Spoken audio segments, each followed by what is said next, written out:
बहुत समय पहले रतनपुर नामक गांव में मानवी नाम की लड़की अपने माता पिता के साथ रहा करती थी। मानवी बहुत ही ज्यादा जिद्दी और निडर लड़की थी। वो किसी से नहीं डरा करती थी। वो हमेशा भूतों की कहानियां सुना करती थी। मानवी के ही पड़ोस में दो लड़कियां रहा करती थी। अनन्या और श्रद्धा दोनों ही मानवी की बहुत ही अच्छी दोस्त थी। मानवी के गांव में ही एक घर था जिसमें एक बुजुर्ग पति पत्नी रहा करते थे। दोनों एक दूसरे से बहुत ही ज्यादा प्यार किया करते थे।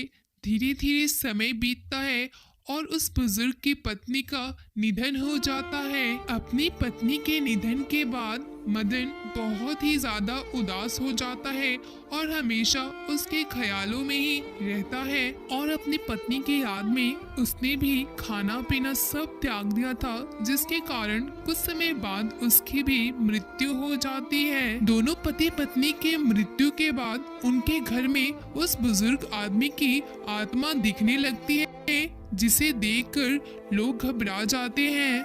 ये खबर पूरे गांव में आग की तरह फैल चुकी थी। अरे संध्या, तुम्हें पता है हमारे पड़ोस में जो वो बूढ़े पति पत्नी नहीं रहा करते थे, जिनकी मृत्यु हो गई? सुना है उस बुजुर्ग आदमी की आत्मा उस घर में अभी भी भटक रही है। अरे शुभ शुभ बोलिए, ये क्या बोल रहे हैं आप कि उस बुजुर्ग की आत्मा भटक रही है? मुझे तो भूत प्रेत से बहुत डर लगता है। अब क्या होगा हमारा? बगल में ही उनका घर है, मुझे तो बहुत डर लग रहा है। ये सारी बातें मानवी छुप छुप कर सुन रही थी। क्या वो दादाजी की आत्मा उनके घर के अंदर भटक रही है? ओ, कितनी एक्साइटमेंट वाली खबर है। मैं तो हमेशा कहानियों में ही भूतों के बारे में पढ़ती थी, लेकिन अब मुझे रियल लाइफ में मौका मिला है भूत से मिलने का।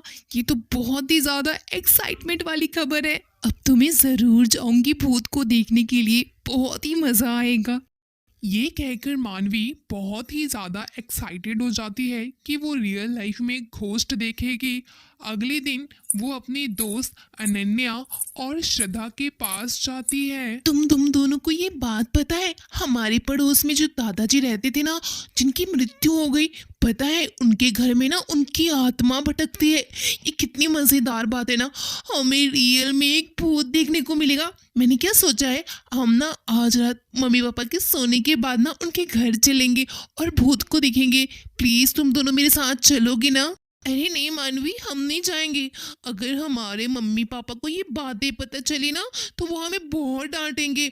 और मेरी मम्मी तो कहती है कि हमें ना भूत वगैरह से हमेशा दूर रहना चाहिए। तो मुझे तो माफ करना, मैं नहीं जाऊंगी। अरे अनन्या चल ना, कुछ नहीं होगा, बहुत मजा आएगा। और मैं प्रॉमिस कर रही हूँ, मैं कुछ नहीं होगा। और हमारे मम्मी पापा को भी कुछ भी पता नहीं चलेगा। बस हम जाएंगे और दादाजी की आत्मा को देखेंगे। अगर वो दिखी तो भी ठीक, और नहीं भी दिखी ना तो हम आ जाएंगे पक्का। उसके बाद मैं कभी भी जिद नहीं करूंगी जाने के लिए। यार प्लीज चलो ना। अच्छा ठीक है, तो कहती है ना, तो बस हम आज रात ही जाएंगे। इसके बाद तो हमें दोबारा बोलेगी जाने के लिए ना, तो हम नहीं जाएंगे। ठीक है, तो ना तू जल्दी आ जाना, क्योंकि हम ज़्यादा देर नहीं रुक सकते, वरना मम्मी पापा को पता चल जाएगा। ठीक है, चलो हम रात को मिलते हैं। रात को खाना खाने के बाद सब सो जाते हैं। तब मानवी अपने घर से चुपचाप निकल जाती है। उधर उसकी दोनों सहेलियां भी अपने घर से चुपचाप आ जाती हैं।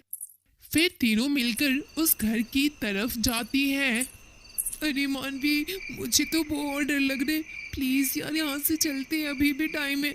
मुझे ना सच में अच्छी वाली वाइब्स नहीं आ रही है। चलना मानवी, चलते हैं। यार तू डर मत, दादाजी ना बहुत अच्छे आदमी थे, और भूत बनने के बाद भी ना ये अच्छे आदमी होंगे और हमारे साथ कुछ भी नहीं करेंगे। तो तू ना अब डरना बंद कर। मानवी के ऐसा कहते ही पूरे रूम के अंदर धुआं उठने लगता है और देखते ही देखते दादाजी की आत्मा कमरे के अंदर आ जाती है। चले जाओ, चले जाओ यहाँ से, चले जाओ। तुम्हारी हिम्मत कैसे हुई मेरे घर में आने की?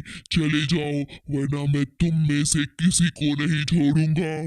मेरी पत्नी को पसंद नहीं कि कोई हमारे घर में आए और हमारे घर की चीजों को छुए। तुम लोग यहाँ से जाते हो या मैं तुम लोगों को कच्चा चबा जाऊं। चले जाओ। ये सब सुनकर तीनों अपने घर की ओर भाग जाती है बिना एक दूसरे से कोई बात किए हुए। फिर कुछ दिनों बाद अनन्या और श्रद्धा देखती है कि मानवी उन्हें कहीं भी दिखाई नहीं दे रही थी, जिनसे वो दोनों बहुत ही ज्यादा परेशान हो जाती है। चल ना यार, मानवी के घर चलते हैं। बहुत दिनों से वो दिखाई भी नहीं दे रही है, और जिस दिन से हम उस घर के अंदर से आए हैं उस दिन से हमने उससे बात भी नहीं की, और वो नहीं दिखाई दे रही कहीं भी। मुझे तो बहुत ही ज़्यादा टेंशन हो रही है। फिर दोनों मानवी के घर जाते हैं। आंटी, मानवी कहाँ है? बहुत दिन से वो हमारे घर भी नहीं आई और दिखाई भी नहीं दे रही है।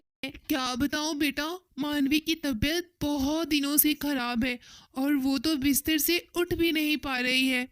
ये सुनकर दोनों मानवी के कमरे में जाती हैं। आ गई तुम दोनों की हिम्मत कैसे हुई यहाँ आने की? यहाँ से भाग जाओ वरना मैं तुम दोनों को जिंदा नहीं छोड़ूंगा। और तुम्हारी हिम्मत कैसे हुई थी मेरे घर आने की? दोबारा मेरे घर के अंदर मत जाना तुम दोनों। ये सब सुनकर अनन्या और श्रद्धा बहुत ही ज्यादा डर जाते हैं और डरकर वहां से अपने घर की ओर निकल जाते हैं। मानवी के अंदर दादाजी की आत्मा आ चुकी थी, और वो आत्मा दादाजी की इसलिए आई थी क्योंकि मानवी दादाजी की पत्नी के कान के झुमके घर से भागते समय लेकर अपने साथ आ गई थी। अब मैं कहीं नहीं जाऊंगा, मैं हमेशा तुम्हारे साथ रहूंगा। दोस्तों, इसलिए कहते हैं हमेशा हमें अपने बड़ों की बात माननी चाहिए।